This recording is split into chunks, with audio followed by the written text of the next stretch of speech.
Fear is something that we all have to deal with. Anybody who tells you they're never scared, I mean, come on. Like there are some things that might not be directly correlated with you, but maybe it pertains to someone you care about. But we all have to confront fear, right? But biblically, there is a scripture, and it's Second Timothy 1:7. It's one of the scriptures I lean on regularly.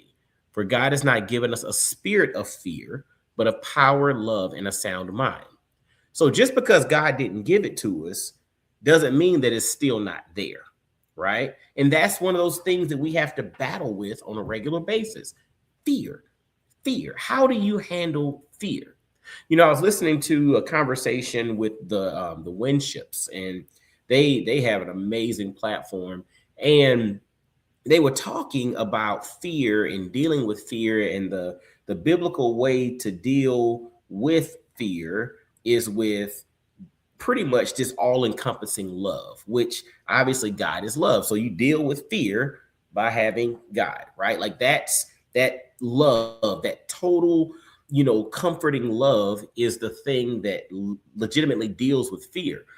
But when she dropped a quote, and I don't think she's the author of that, but she's the one who said it. So I give her the quote here. All fear is learned except the fear of falling and the fear of loud noises.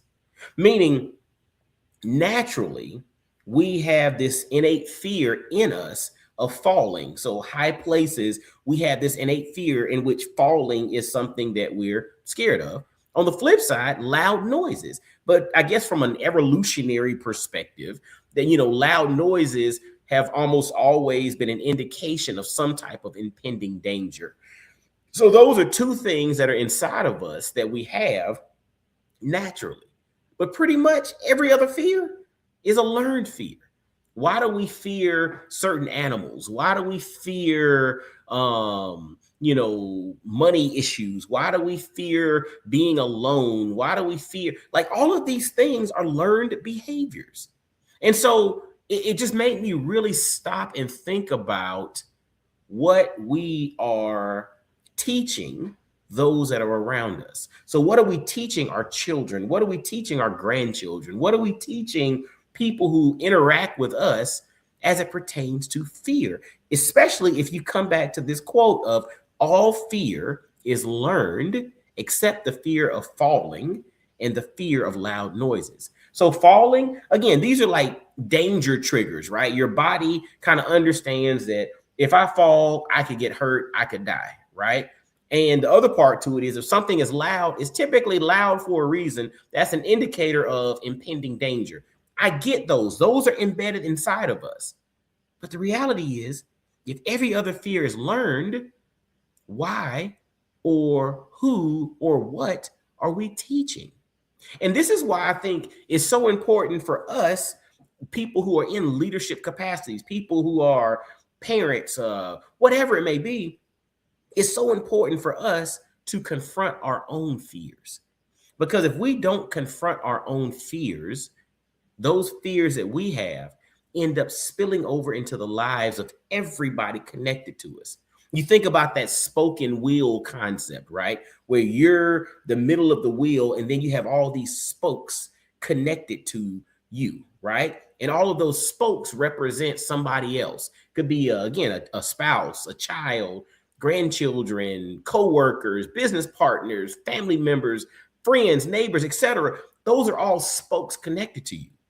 And if we have these fears that we're struggling with, the people connected to us get exposure to that. And if we are as influential as we may claim to be, our fears then spill over into the lives of others. Like for people who are fearful of being broke, right? If you're an influential figure, those that are following you, if you stop and pay attention to your level of influence, you start to see that they fear being broke too. If you fear snakes, if you're an influential figure, especially if you're a good storyteller, you're going to have people who are directly connected to you that probably start to have a little trepidation around snakes as well, even if they live in an environment in which they have like zero likelihood of encountering a snake, right? Again, fear is learned, except for falling and loud noises. So I want y'all to think about this. What fears do you currently have that are learned that, if you pull back and think about it, are things that you may have placed on others as well? As a parent, we see it all the time. It's like we fear failure. We fear not having opportunities, as your kids progress in life, going to college and businesses, jobs, etc. So we have these fears inside of us. So sometimes we play a little bit more, protectionist, so to speak, so that our kids don't experience some of the challenges that we faced. But the flip side of that is they don't naturally have those fears. Those fears that they have are built because we've put them into them. And so we have to be mindful of that, because remember, God has not given us a spirit of fear, but a power, love, and a sound mind. Fear is there. It didn't come from God. He gave us power, love, and a sound mind. So I think it's incumbent upon us to leverage power, love, and a sound mind to deal with those innate fears that we have, but then be very conscious and cautious on passing our fears on to those that are connected to us. All right. Because again, they're learned. So who are they learning it from? Let's make sure that the fears that they have, they're not learning it from you, because I don't want them to learn fears from me. I want them to learn power, love, and a sound mind by how I deal with fears that I've had, so that hopefully they step into life from a place of power, love, and a sound mind. What are your thoughts? What are your thoughts on fear? Drop them in there. Some of the fears that you've had, some of the things that you've overcome. Maybe think about some of the fears that others have placed on you that you didn't realize really weren't yours to begin with, and you were given those fears. Drop them in the comments. I'd love to get your thoughts on it. But as always, y'all go be the quarterback of your mindset and be blessed, well, and wise process. I'll holler at you. Peace.